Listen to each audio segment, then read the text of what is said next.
Say, what is going on everyone, Void Hunter here. Today we are going to be doing something very different for what is normal for my channel. In this video we're going to be addressing a hypothetical involving Obito Uchiha having both of his Mangekyo Sharingan, specifically how strong I think he would be.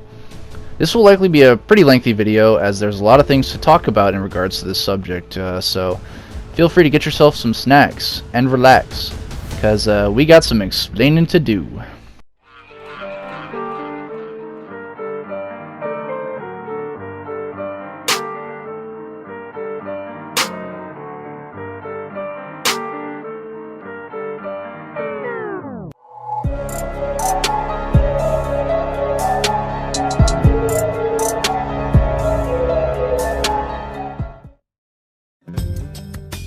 In the Naruto universe, there are a plethora of different types of Sharingan that have come up in the series that have displayed many different abilities, some being at their very strongest.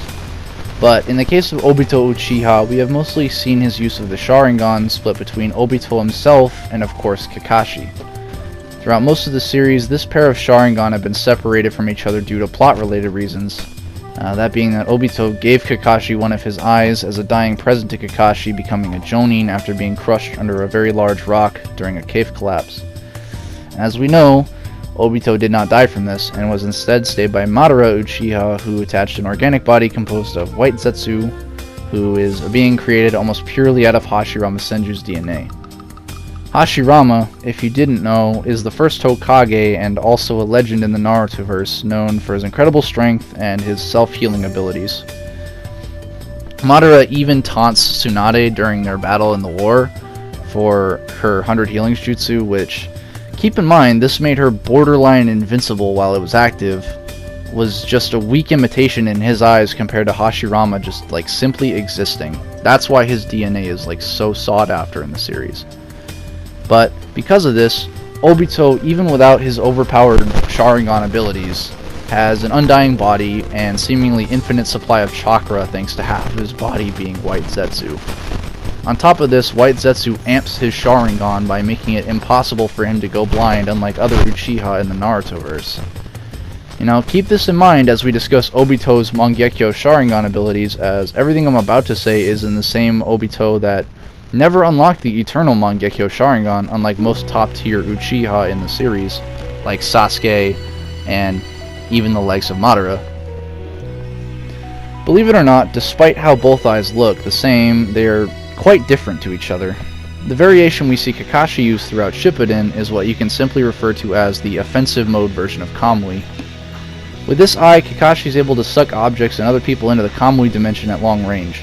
Something this ability has shown, albeit with some practice, to even be able to tear off specific body limbs, snipe mini missiles in midair, a Susanoo arrow by Sasuke during the 5 Kage Summit arc, and even transport a nail being launched at high speeds point blank towards his eye before it can even touch him. This ability by itself brought Kakashi from a relatively strong Jonin in Part 1 to being more overpowered than even most other villages' Kage during Shippuden. Kakashi's version of Kamui was even able to remove a sizable section of Madara's True Seeker Orb defense in order to give 8th Gate Guy an opportunity to attack him during the fight with Ten Tails. Specifically Madara. Keep in mind, this shield is able to completely nullify all ninjutsu that isn't enhanced by Sage Jutsu Chakra, so the ability to just remove a section of that is quite big. The offensive form of Kamui is essentially a long-ranged, unblockable Sharingan ability that bypasses all durability and sends whatever Kakashi looks at into the Kamui dimension. Which, unless you're a god tier being like Kaguya or Momoshiki who has the ability to travel between dimensions, this ability is essentially a fight ender as soon as he hits you with it, because the fight will be labeled as a BFR or a battlefield removal. Regardless, if you can't escape the dimension, you lose. At this point, if he hits you with his Kamui, you're trapped in his Kamui dimension until Kakashi decides otherwise. And there's no food or water in this dimension, so it's whatever you bring in with you. And you have to try to live on that until he decides to bring you out. Likewise, on the other end of the spectrum, Obito has what you can refer to as a defensive form of Kamui. This single Sharingan is the reason why Obito is one of the most annoying and overpowered Uchiha to fight, in the entire series. With this half of Kamui, Obito is able to become completely intangible for up to 5 minutes straight. During this time, anything used against Obito will simply pass through him without dealing any damage to him. Obito can even make specific parts of his body intangible if he desires. When he does this, any of a portion of his body that he is making intangible is temporarily transported into the Kamui dimension, and it avoids all damage. He has complete control over this ability, and this intangibility effect happens borderline instantly. Like, it happens so there's no, you can't see it, it just happens, and it happens instantly. Like, he's even able to react to, like, 7th gate guy coming at him from behind, even though he can't even see him. He's able to react to him trying to kick him, and that's, like, he's able to completely do that with, like, no issues whatsoever. To add more insult to injury, this, like, 5-minute time limit that I mentioned, it does not stack over time. Meaning Obito can use this ability for 4 minutes and 59 seconds, turn it off for like a split second, and then reactivate the ability, and the time limit will have been reset all the way back to 0. This one aspect of his half of Kamui is already incredibly overpowered, but that's not even all he can do. Obito also has the ability to suck himself or anyone he can physically touch into the Kamui dimension, and they will stay there for as long as he likes, including himself. He can also come out anywhere in the world that he desires when he comes back out. The only weakness to this ability is when he transports someone else, he has to remain physically in contact with them. And anytime he's sucking himself or anyone, he's vulnerable to attacks for the few seconds it takes for him to do it. Otherwise, there is no weakness to it. Finally, Obito has the ability to summon anything he has previously put into the Kamui dimension back out. Meaning if he sucked a boulder into his dimension, he could suck it back out and use it however he likes. He's shown this ability to be able to use like weapons that he's put inside this dimension, and it even caught the likes of KCM2 Naruto off guard. So, fair to say, it's a pretty strong ability. Now, with all of this in mind, Obito had temporarily had access to both of his eyes towards the end of the series. During this time, he was completely able to battle against people like Ten Tails Madara, and was instrumental in saving Naruto and Sasuke during their fight with Kaguya. He was so powerful, he was able to sync up with Kaguya's dimensional hopping ability in order to bring Naruto and Sasuke back to fight together. Obito's eyes were so blatantly overpowered that when they gave him access to a Ten Tails, they had to write in a plot-induced nerf in order to balance him by saying he couldn't use Kamui, despite the fact that Madara was able to use his eyes' abilities while he was in Ten Tails. Obito was also completely immune to ninjutsu that wasn't enhanced with Sage energy in this form as well. Let me put this in perspective. Imagine you have the ability to casually bust mountains with your ninjutsu, perhaps even like a small country. But yet, if you hit someone like Obito, it just does 0 damage. Keep in mind, there aren't many sages in Naruto-verse to begin with. You have Naruto, you got Jiraiya, Hashirama, and potentially anyone with a curse mark who is willing to give it up entirely for a temporary sage buff. And that's about it.